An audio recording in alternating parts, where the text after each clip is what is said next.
Thank you very much for coming. This seminar is about how to avoid hard openings. And I'm not talking about those little openings that are annoyingly quick. I'm talking about primarily the ones that seriously injure people and in some cases kill people.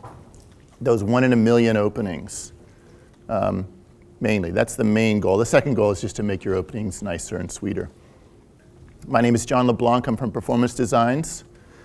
And let's get started. First, who I am. I made my first jump in '77 in the Republic of Panama. I was 16 years old. My dad was in the military and he got stationed in an Air Force base in Tampa. And I heard there's this place called Zephyr Hills, the mecca of skydiving. So I said, let's go to Tampa. Jumped there for my last year of high school. And then I heard about an aeronautical university in in Daytona Beach. And when I heard there was a place called DeLand just outside of Daytona and I knew there was a drop zone there, I was sold. So I got a degree in aeronautical science, a bachelor's degree, in 1983. And I never went and got that flying job. I was too addicted to skydiving. And a friend of mine had started Performance Designs right at the tail end of college, and he asked me to join him, so I doubled the workforce. We are now a workforce of 2 people. And it kind of took off. I'm the company vice president. I still do all the design work on the Canopies just because it's my passion.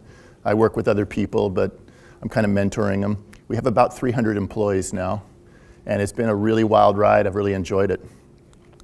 So my intentions for this seminar are to discuss the factors that affect your opening speed and explain how to control these factors so that you can best avoid those once in a while really hard openings. I'm trying to make this suitable for all experience levels, from student all the way up to, you know everything. And it's not a packing seminar. You don't see any parachutes up here. I'm not giving you little tips on things to do with your bits and pieces and how to fold your stabilizers. There's a lot of things people talk about on how to pack a parachute to get a good opening, and they're just things that sound good to somebody and it doesn't seem to hurt. So they do it. But some of those things really aren't as important as some people would have you to believe. On the other hand, we have found that there are a few things that you have to keep track of and keep control of, and I'll mention just those things. I want to avoid complex aerodynamics or formulas. It doesn't matter if you can recite the lift and drag equations and what the Q is in the opening characteristics formula. It's all impressing people who are impressed with, academia, but it doesn't help you when you just got whacked on an opening and you don't know why. Okay? So let's get going. First thing is some of the things that affect the way your parachute opens when it opens the way it's supposed to have to do with the type of parachute. So I'm going to get really basic, move back from the current equipment and go to just parachutes in general here. Let's go as far as the type of parachute that's the old troop type round parachute and maybe a gliding parachute like we use. There are certain design elements that dictate basically how this thing's going to open. I'll get into that a little bit more later. For the ram air canopies, which we all jump, things like the line type and the fabric, the type of reefing, meaning does it have a slider? Does the slider have fabric in it or mesh? Are there other reefing devices? There are some parachutes that actually have the slider attached to the pilot chute by a line to help keep it up. These sorts of things affect the basic way the parachute opens. Also, the method of deployment. Is it deployed with what we call a free bag? Does it have a line stow pouch, or does it have regular suspension line stows? Is it a spring-loaded pilot chute? All these things are factors, okay? They don't dictate all by themselves how a parachute opens, but they're some of the things that influence it. So there's this concept of the deployment sequence. We've all heard about it. You learn about it as a student learning how the parachute opens. It's designed into a parachute system. Let's take, for example, the old round reserve that was on the chest mount. Has anybody ever jumped that old equipment out there? Has anybody deployed that reserve on their chest? Only I see less and less hands, but I'm glad you're still out there. What's really interesting, you guys have all heard this term called an out-of-sequence opening, right? You've heard that? Well, the chest mount military round reserve is designed, the deployment sequence, the order in which things happen, is what we would now call an out-of-sequence opening, okay? When you pull the ripcord, the container just goes, opens, and then stuff goes everywhere. But what's interesting is the first thing you see is parachute fabric going everywhere. It's just going all over the place. And then you see lines unstowing. They're actually stowed in the container here. And you see the lines going, and everything's going away. That parachute's getting bigger and bigger and bigger, which would normally slow you down, right? But it doesn't because the lines aren't tight yet. So that means when the lines finally get all the way out and they get tight, the parachute's already quite big, and it whacks the heck out of you, okay? It's a very hard opening, but what's interesting about it, due to other factors in the design of the parachute, it actually works pretty good like that.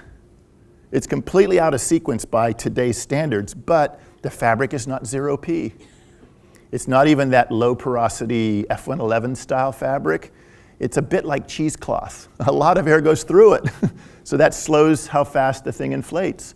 Also, the lines aren't this low bulk Vectran or HMA or Spectra. That stuff actually has less elasticity in it than steel piano wire. No, the lines aren't even Dacron, which is much more elastic. It's used on a lot of tandem canopies and student canopies. It's actually more elastic than that. It's nylon. It's like the parachute fabric. It actually stretches 30% in length before it fails. So that parachute gets to the end of the lines and it goes brrrring like a big rubber band when it hits the end of the lines, and that's why you don't get hurt. Now, you may remember your feet hitting your head behind you on opening and all that stuff, and good thing we were younger back then. But the point is that that parachute opens by today's standards completely out of sequence, but it's designed to be tolerant of that. It's not to say you couldn't improve the openings if you put things in a better sequence, but it's completely, by today's standards, out of sequence. Now, you try to do that with a modern parachute and it will kill you on opening. You must keep it in sequence. Okay? Does that make sense? So the type of deployment sequence will help influence the openings. Now, there's also factors that are controlled or controllable, shall we say, either by yourself as the jumper or by your packer, or both. One of them is how fast you're going at airspeed, or how fast you're going at opening time. Your packer can't help that, okay? Another is the method of packing and the quality of the pack job. Now, there are some people who feel the only good pack job is a finished pack job. Whatever finished is to that person. But the quality of the pack job does make a difference. It may not make a difference on every single opening, but it can be one of the things that gets kind of weird once in a while, especially when packers get busy, shall we say. Also, to be more specific, the position of the slider within the pack job is an important thing. Most of us have heard that. The line stows, how they're stowed, and where they're stowed makes a difference. And the pilot chute, the size of the pilot chute and its condition, and also what it's made out of. There's some other factors too, and I'll get into those later. Let's talk about the first one, airspeed. Okay? Bottom line, slow down before you open your parachute. Okay? Now, of course, to do that, you have to be aware of how high you are, right? If you're standing on your head and suddenly you go, oh, and you're low, okay, you may not have the altitude to slow down and pull and still have enough altitude for a safe opening. So you've got to plan better next time, but pull now, okay? But you should be able to plan your jump so that you can slow down well before you pull. Now let's think about that a little bit. Most of us, when we were trained, how many were trained in static line in this room? And how many were trained in AFF or some sort of accelerated method? Okay, about 50-50. imagine you're an instructor and you're going to let this guy go out the door and watch as the parachute opens. You're most concerned with that jumper being very stable on pull time, right?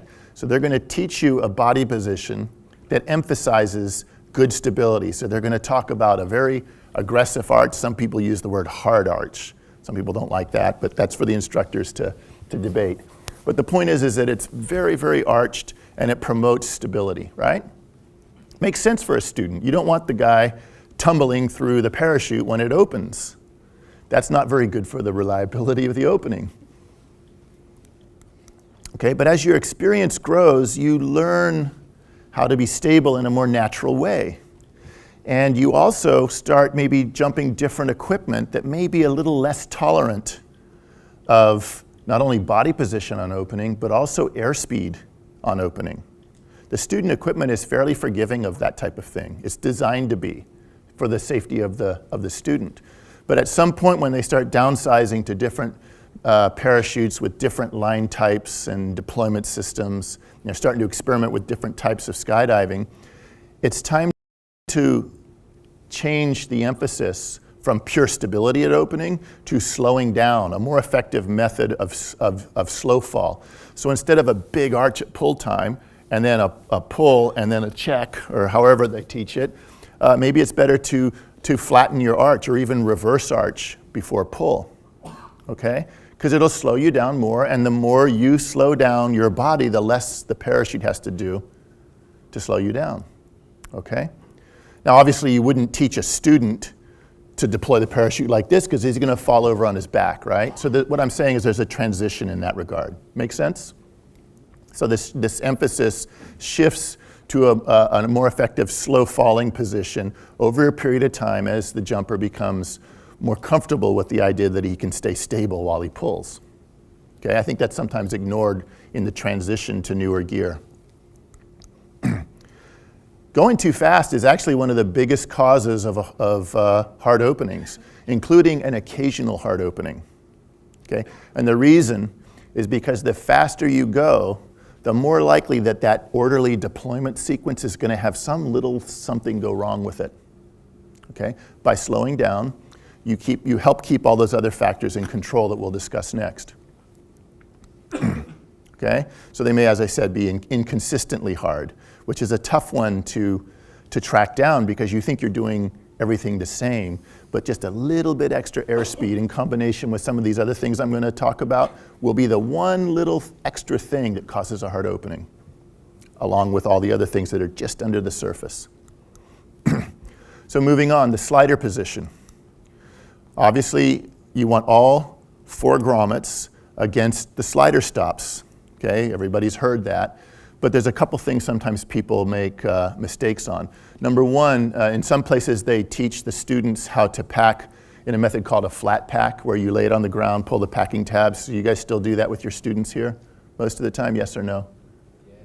Some do, some don't, okay? Well, at a certain point, the jump master will say, grab the slider, and they grab it by the center between the 4 grommets. And they kind of go like this. They go, okay, bring the slider down the lines. And when it gets to the top, they're still holding the center of the slider. And they pull it until it doesn't move any farther. So that means at least some of those grommets are against some of those slider stops. But you don't know whether all 4 of them are against the slider stops until you check all 4. And some of the older parachutes, the PD, 9 cells, the Mantas, the slider doesn't sit evenly against the grommets. 2 of them are against the stops. 2 of those slider stops are farther inside the pack job. And that alone has caused a lot of hard openings, unfortunately, for students. So you want to make sure all 4 grommets are against all the slider stops. Okay? For a pro pack, obviously, where you've got the lines over your shoulder or hanging from a hook, the slider is down inside the pack job, right? And you can see all 4 grommets are against the stops. Well, you want to keep them there throughout the whole pack job, all the way until all the lines are stowed. There's a concept called quartering the slider, where you take the perimeter tape that goes from grommet to grommet around the slider, and people say to take the tapes that are on the left and right sides of the slider, and you pull them out in the same way you would clear your stabilizers. And they also say to take the tape in the front and the rear of the slider and pull them to the front and the back of the parachute. We've all heard that, right? Some people kind of overemphasize that. What they do is they take the slider and they pull the back this way, and they pull the front this way, and they pull the side this way, and they pull the side this way. And what's happening is all that slider fabric is getting pulled straight and taut up where the grommets are. You actually want to take that slider fabric and push it down inside the pack job. Okay, does that make sense? You want the grommets in the right position. You want the tapes around like this, but you want the fabric down inside. And let me tell you why. As you continue with the pack job and you put it on the ground and you get all the air out of it and everything, having the slider up inside the pack job where the fabric is pulling up helps keep the grommets up against the bottom of the slider stops. Okay? If you start like getting a little too aggressive getting the air out of it or doing something, the slider grommet may want to try to move down the lines, but it can't because that fabric up underneath the middle of the pack job is preventing it from moving, especially if you've got some body part on top of it. It can't really move away from the slider stops as easy. And when the parachute's coming out of the bag, the fabric up inside the pack job is helping to keep those slider grommets up against the slider stops as the parachute's coming out of the bag. But if you overemphasize this pulling of the tapes to where the fabric is all fluffed up, it's all like sitting there in a big ball of fabric and grommets just ready to fall down the lines prematurely. Does that make sense? So you don't want to overdo the quartering thing. You want to push the fabric down inside the pack job. Okay? Next step is bagging the canopy. Pretty simple. Make sure that the organization that you've done in your flaking and packing of the parachute is maintained throughout the whole bagging procedure. Some people have the most beautiful pack job and they do a bunch of stuff that I don't bother with. Some people get really pretty with their stabilizers. They fold this one over and then this one, and then they take this one and they take this one, and then they take this one, but they think it's all messed up, so they get rid of it and they do it again, and then when they're all satisfied, they take the whole parachute and go plop on the ground, and it goes everywhere. Okay, so you want to maintain that organization. You want to keep the tension through the risers and through the lines and all the way through to the top of the parachute throughout the whole bagging process. Okay? There are many methods to do that. The method I use works great for me. It might work terrible for you. And your method might work great for you, but it feels awkward for me. So whatever the method is, this is the goal. The bag should be sized properly for the parachute and the rig. Okay? This is one that caught us by surprise on the early days of the Sabre when it first came out. The Sabre was our first 0P parachute, and it was the second 0P parachute on the market in modern times. There actually was another 0P 7-cell parachute with valves or airlocks in it that was put out in the late 60s. Nobody remembers that one. It was a scary parachute. It's called the Paris Sled for anybody who's interested. But it was difficult to keep these slippery parachutes under control when we put them in the bag. So we had this idea that we thought would work really good. Make the bag bigger. It'd be easier to stuff the parachute into that bag. And for a long time we recommended that. And after a little while we started noticing that the openings were inconsistent with a lot of our customers.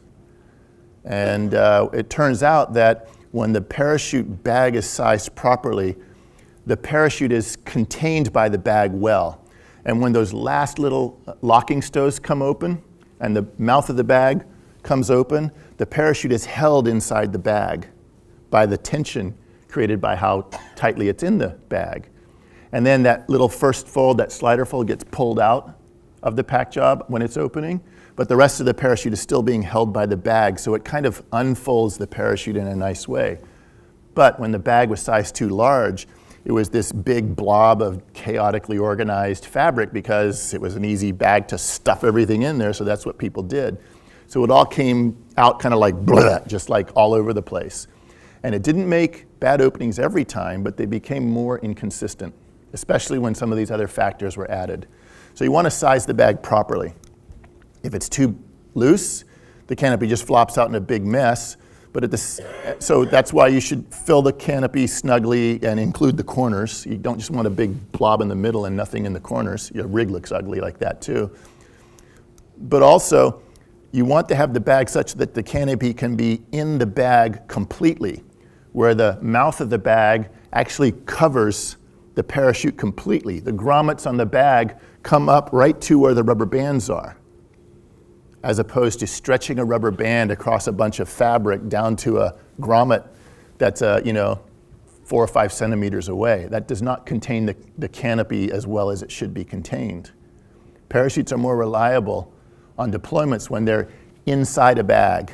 And the more parachute fabric that's exposed, the less reliable the parachute is on opening. Okay? If you do see this rubber band stretched across the fabric, it's either that your bag might be a little too tight, or maybe you just need to be a little neater with the flaking and packing of the parachute. I'm not going to do it with this. Well, I can actually. Imagine you take a piece of paper and you just crumple it up and it looks like this, right?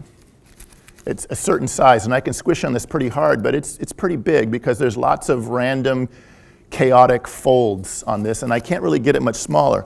But if I took this and folded it in half and creased it, folded it in half again and again and again, I might get to a point where I can't fold it anymore, right? But it's going to be a lot smaller than this. Okay? So if it's a more neat pack job with more neat and organized folds, it goes into the bag better. It's easier. Okay? Line stows. Basic rule, each stow should hold the lines with adequate tension to keep it on there until it's forcefully removed by the process of the opening. Now, how tight is tight enough? Well, we tried to create a guide because there were a lot of strange things we were hearing. What we decided to do was to take a spring scale, like a fishing scale, spring with a hook, and we would attach the hook to the pilot chute end of the bridle and have the parachute and its container laid out flat on the ground with the bag on the ground, okay? And then when it got to the end of the line stow, we would just very slowly and gently apply pressure to the spring scale and just note the force. And as the force builds up, when that stow comes off, it should be somewhere between 8 and 12 pounds of force for each and every stow, about 3.5 to 5.5 kilograms. Okay. Now, I'm not saying you jerk on it and see what happens, because the force goes way, way high. That's not the reading we're looking at. It's 8 to 12 pounds when you slowly apply more and more and more force. And if your stow method does this, then you're in the area where we believe the parachute should have its line stowed. Okay. So we provide these little small rubber bands with our parachutes when they leave the factory if they have low bulk lines.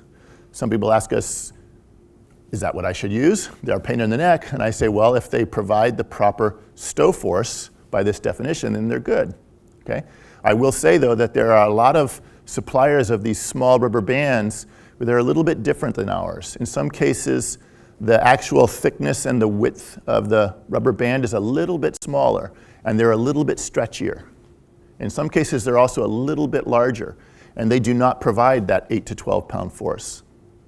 Okay? So our rubber bands our small ones, when they're new, of course they start to stretch out and maybe start getting cut and weak on the edges. It's time to replace it. You don't wait until it breaks to replace it. What about the large rubber bands?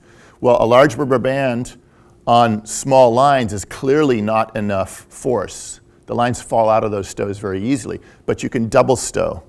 Everybody knows what that is, right? You wrap it around once and then a second time.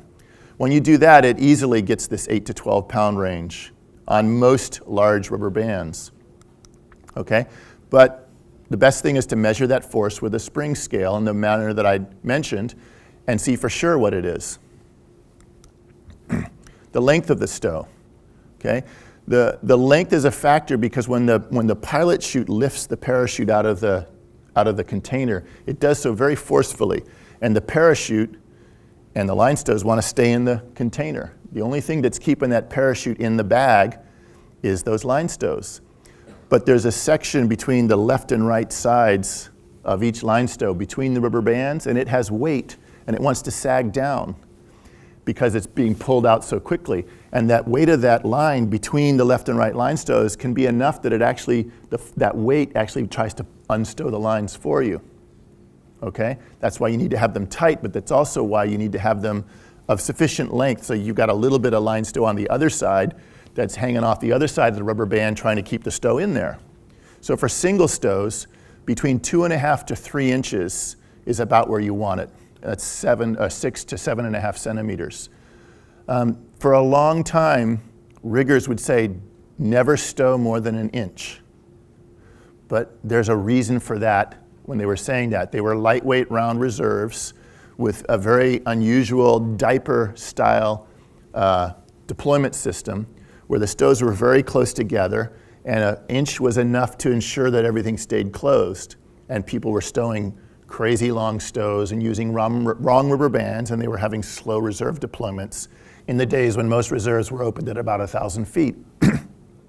So they kept saying no more than 1 inch. But it's not enough with modern lines with these small rubber bands. On double stows, you actually want to stow a little bit less. And the reason is because of the nature of the way the double stow has to come off of the line stow. You actually are pulling on that line stow, and the rubber band is stretching. And as soon as the rubber band stretches enough to have the end of the stow come through, then it'll come out the first twist and then out the second one. So about 1.5 inches to 2 inches works well with that. You'll find you have less broken rubber bands, which really isn't a problem other than it being annoyance. But they tend to come off cleanly, more cleanly, and you get better deployments from that with the double stows. So the big question is, well, what's better, single or double? Well, again, I go back to that force that you test with the spring scale. But at PD, all of the jumpers at PD, almost everybody, prefers to double stow a large rubber band on all of our low bulk suspension lines, okay? In other words, Microline, Vectran, HMA, Orange Vectran, okay? Now what about paid packers? You're gonna get what they give you unless you specifically ask, okay? So people wonder why we still put those small rubber bands in with our parachutes when we send the parachutes out.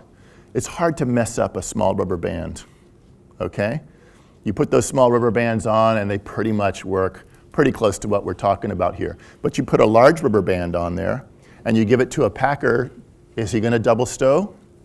Is he gonna double stow everything? If he breaks one, is he gonna put something else on there, a tube stow or a small rubber band? Mismatching them tends to do weird things. So you need to take responsibility for it if you're going to put the large rubber bands on it to make sure that they're all double stowed. Ask your packer, I want you to double stow all of these bands, and if something breaks, replace it with another one just like it. I've actually heard packers in some of the larger centers in the US say, I don't have time to double stow. You get single stows from me because I'm too busy. I'm a professional packer. For me, I choose a different packer. You can do what you want. So if you don't really know who's packing, or there's a bunch of scary looking people and they just seem to have come off the street and they're fluffing and stuffing it looks scary, maybe those small rubber bands might be best because they're harder to screw up for those drop zones. Maybe it's better for you to pack for yourself too. But the point is you got to take control of this. Don't leave it to the responsibility of somebody else. And don't think that just because he's paid for it, that he's as proficient and professional as you think he should be. Most of them are, but some of them aren't. What about the locking stows? That's a big question for a lot of people. Believe it or not, we prefer to double stow with a large rubber band, low bulk lines, even on the lines that go through a grommet, okay? I don't see any, okay. Well, a lot of people don't like to do this because they're afraid of bag locks. Bag locks are scary, okay? I don't blame you for being afraid of bag locks, but let's think about this, okay? We want to avoid a hard opening. We also want to avoid malfunctions, but basically we want to avoid injury, right? We want to have a good deployment. So bag locks are usually caused by a problem with the pilot chute. Okay, the pilot chute is old, it's worn, it's become tangled with its center line. It is not fully inflated. Maybe you forgot to caulk the kill line so that the pilot chute can inflate. Those sorts of things normally cause bag locks. Okay, So it's a pilot chute issue. Rarely is it a line stow issue, okay? But let's think about it. Which is worse, a bag lock or an out-of-sequence opening? Bag locks are scary. They require immediate attention. You're still in free fall speed. You can do four-way with a bag lock over your head if you really want to. But the thing is it doesn't hurt you. It gets to the end of the lines and you cut away. Sometimes it's actually reluctant to release from the three-ring risers because there's not enough tension on it. In many cases, there's not enough tension because the pilot chute has malfunctioned. It's the drag of the bag. So you may have to actually pull on the risers after you've cut away. But it didn't hurt you unless you try to land it, okay? An out-of-sequence opening is different. If you're so afraid of a bag lock that you stow with a rubber band insufficiently tight through a bag, through a grommet, it can lead to those stows coming out prematurely, so the parachute will come out of the bag before the lines have completely unstowed. So now you're back to that old flat round on the chest kind of deployment. This parachute can't deploy like that without hurting you. So an out-of-sequence opening can do several things. Number one, it's going to open extremely hard, okay? It may break your risers, and depending on what kind of RSL or system you have, it might break the riser where the RSL is connected and cause the reserves to deploy, even though the other side of your riser is still attaching the parachute to you. So you could have a double malfunction, okay? It can also take, depending on the geometry of the three rings, it can take the cutaway cable that goes through that little nylon loop near that grommet, and the force on that cutaway loop can pull that cable, buckle it in half, and pull it through the grommet and wedge it there. So now you've got this parachute that maybe is malfunctioned and you want to cut away, but you can't because the cutaway handle is wedged in there. So now you have an interesting problem to deal with. Okay, but it's worse than that. It can actually incapacitate you. It can knock you out. It can break your neck. It's actually caused people to sever their aortas, where they're dead by the time they land. Okay? So these are not only scary things, but they're deadly things. So you've got these two things. You've got fear of a bag lock and fear of an out-of-sequence opening. I'd much rather take care of not having an out-of-sequence opening. I'm not afraid of a bag lock because it never hurts you unless you try to land it. You just have to act promptly, okay? So I'm not concerned about a bag lock. We've been double stowing our locking stows for probably the last 30,000 test jumps at Performance Designs. Many of those test jumps subterminal, many of them with pilot chutes that are smaller than we're going to recommend here, with old pilot chutes, customer pilot chutes that we think are pretty bad, but the customer wants to know why his parachute's opening funny, so we do it. Never hurt anybody to avoid an out-of-sequence opening, okay? So that's the way I feel about it. If you have a different thought, that's fine. There's actually a video on our website where we talk about people who double stow every stow, but then they single stow their locking stows. And you can see in this video where as you pull on the bag and it stretches that last double stowed line, it actually stretches out so far that it can actually take the locking stow, the next locking stow, and unstow the locking stow because it's pulling so much on the double stow. So it actually unlocks the locking stow before the last stow comes off. And that's not good for your deployment, especially if you've got that rubber band stretched across all that fabric to the grommet. That stow comes undone prematurely and then the parachute spits out the side of the bag, but you still got a line stow or two left. It gets all weird, okay? Enough on that? Let's move to the pilot chute. Bottom line, it's a parachute. Treat it like one. Do not drag it across the ground to the packing area. Don't drag the parachute or the pilot chute or the rest of your kit across the ground to congratulate your teammate winning the world meet or whatever. Sure, you're full of euphoria and stuff, but pick your life-saving device up first, all right? You know, the mesh in the pilot chute is very sensitive to being torn up, and it makes a difference. So that's the main thing about the pilot chutes. Is it used? Abused? Okay. Check the center line and the kill line length.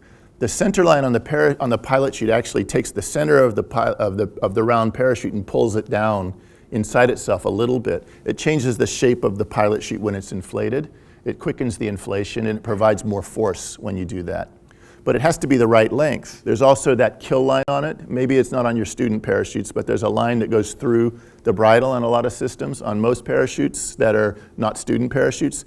And when that line is pulled on, it actually pulls the center, the apex of the parachute down to the point where it collapses. And that provides for low drag when you're flying your parachute, if some of you students don't realize that. Check that kill line length, because when you pack, you normally step on the bag, and then you hold the bridle and you pull on that center line until it doesn't move any farther. Okay, once you get to that point, look inside the pilot chute and you'll see that kill line that's stretching down from the bag, but you'll also see usually two thin reinforcing tapes. You want to see that those two reinforcing tapes are tight, because that is the length that center line should be when the pilot chute's been cocked. If you see those tapes are bowed, then that means your center line is probably too short, and the pilot chute's not shaped properly for deployment. It might be almost collapsed. And I've actually seen pilot chutes inflate, pull a line stow off, and collapse, and do nothing. Inflate again, pull a line stow off, and then collapse again. And it keeps doing that on deployment, and it causes weird things to happen. So when some people see this on their pilot chute, they look inside and they see those two tapes that are bowed while the kill line is tight. They try to fix that by taking the outer portion of the bridle and pulling it to make it tighten, and then they think they've solved that problem. But all they've done is they've compressed the outer portion of their bridle. They haven't fixed the problem. They've made it look like it went away. But when the pilot chute gets out into the relative wind, that comes back up. The tapes go slack again. You didn't fix anything. You need your rigger to change that center line to one with a proper length. Okay? So you need to check that. Does that make sense? Look at the condition of the mesh. It gets ratty if you start dragging it across the ground or if it touches Velcro. What about the size of the pilot chute? For normal F111 style fabric, the fabric that is of low porosity, not the 0P stuff, typically about 27 to 30 inches diameter for the fabric, okay? Typically. F111 fabric is a little more forgiving of pilot chute design. It's also more forgiving of the speed that you deploy the pilot chute. It's also a little more forgiving of throwing it in weird places, okay? It can't have too much force, so you don't want to have a big 36-inch pilot chute on most parachutes. It's too much force. It can lead to things starting to go out of sequence, actually. It can also be too little force if it's too small, below these recommended sizes, or if they're too worn out. Okay? Other factors, the riser covers. Believe it or not, the riser covers have quite an impact on the way your parachute deploys. There are many different types and designs. In the old days, they were basically a little 1-inch wide strip of Velcro that went across the side of your reserve container, and the riser was completely exposed coming over the top of your arm, and so was your toggle and your control lines, and it was a little scary, and they come open, and after a while, the container manufacturers thought maybe they should put a little cover on that. And they did, and they put a little Velcro on it, and it's closed, and it worked pretty good. There were different designs. Maybe some worked better than others, but they basically worked well, okay? But then they started making tuck tabs because riggers hate to replace Velcro. And with tuck tabs, these riser covers and other designs may not release at the proper time in the deployment. They may release the left side and the right side at different times, particularly if you're looking over your shoulder, over your right shoulder, watching the pilot chute leave. Your body is tipped. The reserve container, the risers go beside it, and the risers on the left side can't get past the container because of the direction of the pull of that riser, whereas the right side is easy to open and go. So now you got one riser up and extended, the right riser, to full length. The left riser is down and underneath your your reserve container. So your lines are completely messed up. They're unstowing in a strange way. All kinds of things can happen. Okay? What's also very interesting is that, and this is something that was discovered basically when the tuck tab riser covers start to become more and more popular, and rig manufacturers started getting complaints about the tuck tabs opening up in free fall. And usually the jumper knows it, because when the tuck tabs open in free fall, they beat you in the neck and it hurts. So they'd complain, and the manufacturer would try to fix the tuck tab. Now this is actually related to many things: the way the reserve is packed, where the bulk is in the pack job, how proper and neat you are when you tuck the tab in. Some people tuck them in kind of halfway and it starts to bend. It takes a set. There's all kinds of ways you can make these things cause problems.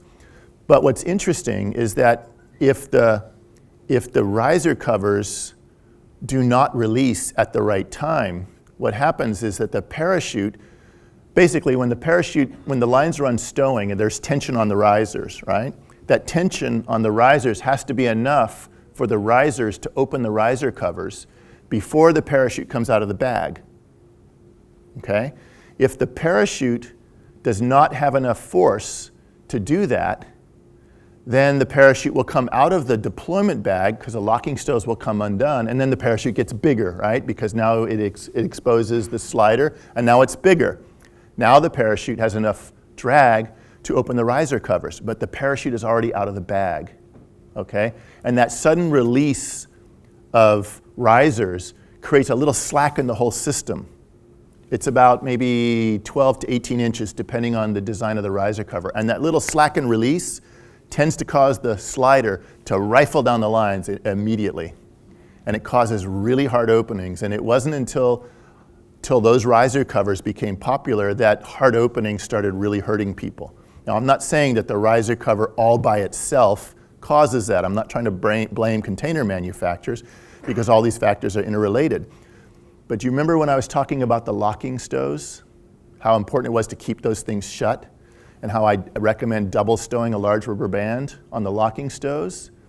That is your last chance to get those risers out of the riser covers.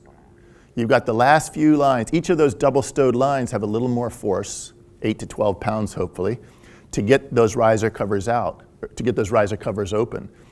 But if it gets to the last couple of line stows and now you've single stowed those things, those stows are going to come out so easily and your risers are still stowed. Okay? So those double stowed locking stows are your last chance to get those riser covers open before the parachute comes out of its bag. And it keeps things in sequence. Does that make sense? So it's very dangerous. Now they have magnetic riser covers, and a lot of those problems seems to go away because the riser cover stays shut. In fact, if you open one in free fall, it usually shuts again in free fall. But they open very easily. It takes very little force on the risers, so these things become less critical. Okay, so if you have an older rig with riser covers that have tuck tabs, it's not to worry. Just make sure that your stow force is enough such that the riser covers are pulled open, and make sure your riser covers seem to stay closed but actually open when they're supposed to. It feels different on the opening. Usually it's a more experienced jumper that can tell the difference, but they should come open before the parachute comes out of the bag.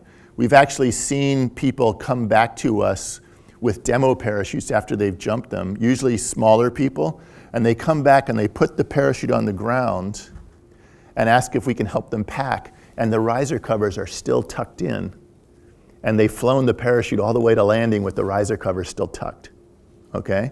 And sometimes when one riser comes open and the other one doesn't, it actually, for some strange reason, deploys without being hard, but it spins and spins and spins. Okay, so that's another cause of a spinning opening. Okay, so you need to make sure those are working good. Okay, let's think of another thing. Beginners, what's the one thing you want a beginner to do? You want to make sure that he's aware of what's going on. So we teach them some sort of count, which includes a pull, and then some period of time where they count off a couple of seconds. I'm not an instructor, so don't hold me to the details of this. And then at some point they say, check Canopy. You want them to look at it. Okay? And of course they're a little concerned about it too, so they might be struggling to look at it. Sometimes people are taught to look over their head this way, but you can only push it back so far. So a lot of people look to the side, okay? And we get into the habit when we throw our pilot chute as more experienced jumpers, Of course, we're supposed to track away and clear our airspace and wave, but there's this nagging thought in your head that there's somebody there. And because we throw the pilot chute there, we tend to look over there just to be sure. So the person tends to be a little bit like this, and sometimes their shoulders get a little bit turned as they look over their right shoulder, or maybe under their right arm. And that sideways tilt of the body, combined possibly with an aggressive pilot chute throw that way, causes the risers to pull to the right, and that causes that one side to hook under the reserve container, okay? So, sure, look for the parachute, teach your students to do that, but once you learn what it feels like and the timing of a parachute opening, you don't need to be looking at it when it's doing its thing. In fact, if you're gonna have a hard opening, do you really wanna be all turned around like that? That's not gonna be good for your neck or for your spine. So as an expert, when you are familiar with the way your parachute opens, you really don't need to look at it until you really need to. So you throw the pilot chute and you keep your eyes on the horizon and you scan, with good body position, you scan for where everybody else is. You know, if there's somebody with a line twist over there coming at you, you want to know that before your parachute's open. You want to know it as soon as possible, and you're not going to know that if you're sitting there doing this. You're not going to help that parachute open any better by looking at it. Now, of course, something feels weird, okay? Or you've got a second, everything's going good, you're sitting in the snivel, everything's going good. You can take a quick look at it. There's nothing wrong with that, okay? But you don't need to look at it as it's deploying, okay? Because you know how it works. And that'll help keep your body symmetrical and your deployments will be better. Now, having said that, don't forget that when the parachute opens and it feels like it's flying normally, don't forget to look at it. There might be damage on it. There might be a broken line or a split seam. And a lot of people don't notice that, or maybe an entangled control line, and they don't notice that until it's a little too late to do something about it. So once you're open and you've determined you've got clear sky that you're flying into, make sure you do take a look at it, of course. Okay, and again, like I said before, the locking stows and their effect on whether those riser covers get open at the proper time, keep that in mind. Okay, and also keep in mind that every one of these factors we've talked about are interrelated. Every one of them, right from that design of the parachute, fabric type, the inherent characteristics of the parachute, the way it's supposed to open when everything is done correctly. All those things are interrelated with your deployment speed, slider position, line stows, pilot chute size and condition. All of it's interrelated. So when somebody has a hard opening, sometimes somebody goes, well, that's the problem right there. Look what you did here. You really can't say. You can't pin it to one thing because they're all interrelated. We get away with murder on a lot of this stuff. That wasn't a pun, by the way. I mean, we get away with crazy stuff. You know, the thing about letting the lines not go around the nose of the parachute when you're packing, because that supposedly can create a line over. Pretty much every pack job I ever opened from a customer has lines over the nose. Doesn't seem to cause a problem. If it did, every single otter load would have a bunch of cutaways on it, okay? But these things are interrelated and they stack up. So maybe you're going a little bit too fast. Maybe your line stows aren't quite as tight as they should be. You're probably gonna be okay most of the time, but then you add one other little thing, a tip of the body, a riser staying under, and that's the one thing that adds up with those other things that causes the explosive opening, all right? So there's some laxity in the sport. We want to know what we can get away with. You know, come on, guys. Let's think about that, okay? Some people I've seen do some packing methods, and they look really scary, and they see I'm agitated by it, and I go, oh, what do you do that for? And they say, I've got 247 pack jobs just like this, and every one of them worked perfectly. Well, every one of them worked, maybe not because of that brilliant idea. Maybe it worked in spite of that crazy idea. So if it worked many times, it doesn't necessarily make it right, okay? New idea, treat a hard opening as if it were a malfunction. If you have generally good openings and then you get whacked, something went wrong. Do something about it. Slow down, look at these factors, see what went wrong. If you had a packer packing it, talk to him. And don't blame him for the hard opening, because what he has done is one of the factors. What you've done is a factor. I see a lot of explosive discussions in the packing area where these guys, they don't get thanked. They make good money, but they don't get thanked for anything until something goes wrong, and then they're on the defensive.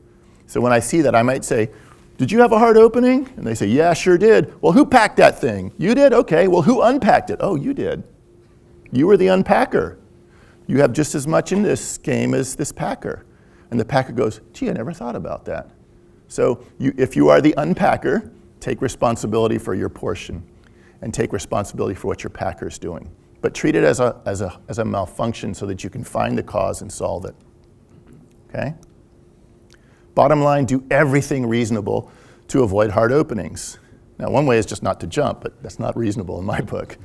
But there's a lot of things that you can do, and if you have a getaway mentality, I can get away with it, it's going to catch up to you someday. Okay, I've lost a few friends on hard openings. It's not pretty, so do everything you can. We've got a lot of videos online. This seminar that I just took about 50 minutes to do. I get a little rambly when I'm up in front of people, but online with the magic of editing, it's about an 18-minute video. So everything that I've talked about here, they've carefully weeded out the mumbling and everything, and they've got it to 18 minutes. Yes, I know, I mumble. So they're online. This video about avoiding hard openings, the one about, it's called the locking stow myth, where you actually see a locking stow come undone before the double stowed stow before it comes undone. You can see that. Information on how to pack, how to flake and fold and get the parachute in the bag is online too. When we put our first video out, one of our tour reps did it. We got a lot of feedback, and they said, well, that was like a 135. I jump a 190. Sure, it's easy for you. So next video is how to pack a large canopy.